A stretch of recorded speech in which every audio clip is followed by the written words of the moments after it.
আসসালামু আলাইকুম। কুলফি মালাই।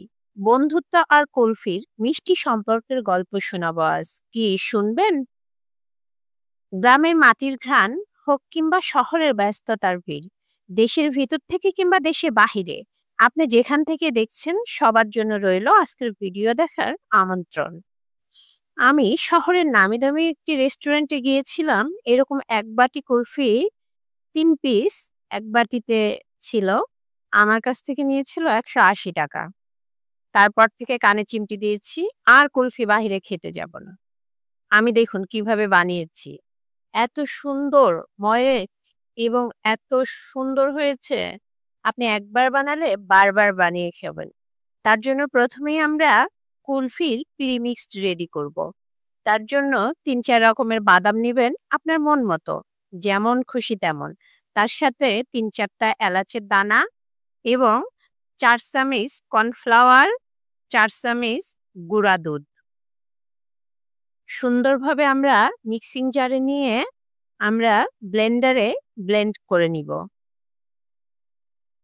দেখুন এটি ব্লেন্ড হয়ে গেলে আমরা এটি ফ্রিজে রেখে বেশ কয়েকবার বানিয়ে নিতে পারবো।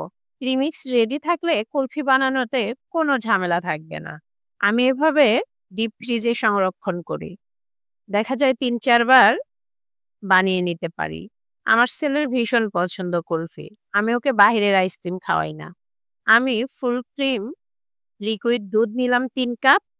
তারপরে ১/২ কাপ প্রিমিক্সের ভিতরে আমি লিকুইড দুধ দিয়ে সুন্দরভাবে মিক্সড করে নিয়ে বলকটা দুধের মাঝে আমি বাদামের এই মিক্সটা দিয়ে দিব। এর ভিতর কিন্তু এলাচের দানা আছে এবং বাদাম আছে। ২ টার গন্ধ বাড়িটা মৌ মৌ করবে। এত সুন্দর!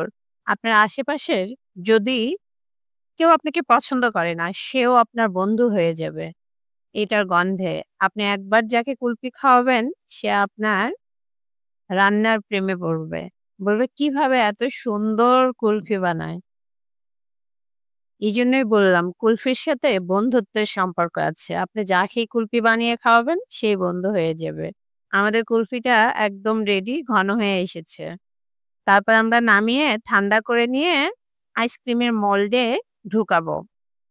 আপনি বিভিন্ন রকম কাপ, জার সবকিছুর ভেতর ঢুকাতে পারবেন। এই যে এ পর্যায়ে আমাদের কুলফিটা দেখেন কত সুন্দর গ্রেভি হয়ে গেছে। কারণ ওর ভেতর যে কর্নফ্লাওয়ারও আছে। আমরা এবার মোল্ডে ঢুকাবো। সুন্দরভাবে সবগুলো মোল্ডে ভরায় নিয়ে আমি কফির যে ওয়ান টাইম মগগুলো আছে সেগুলো নিব। আমার কাছে আইসক্রিমের কাঠি নেই। শেষ হয়ে গেছে, নইলে আমি আইসক্রিমের কাঠি দেই। কফির মোল্ডগুলো নিয়ে আমি মালাইগুলো সম্পূর্ণ ভরাট করে ফয়েল পেপার দিয়ে আমি মুখগুলোকে বন্ধ করে ফ্রিজিং করব ৮ থেকে ১০ ঘন্টার জন্য। ১০ ঘন্টা পরে আমরা ফিরে আসলাম। দেখুন কত সুন্দর আমাদের কুলফিগুলো রেডি। আমরা এবার মোল্ড আউট করব। প্রত্যেকটা মোল্ড আউট করব। যাকেই খাওয়াবেন, ওই যে বললাম বন্ধু হয়ে যাবে। আমার বাসায় আপনাদের দাওয়াত রইল। আপনারা চলে আসুন। যদি ভিডিওটি ভালো লাগে তাহলে বন্ধু হয়ে পাশে থাকেন সুন্দরভাবে। আমি কিন্তু এভাবেই সবসময় বানাই। মাশাআল্লাহ খুব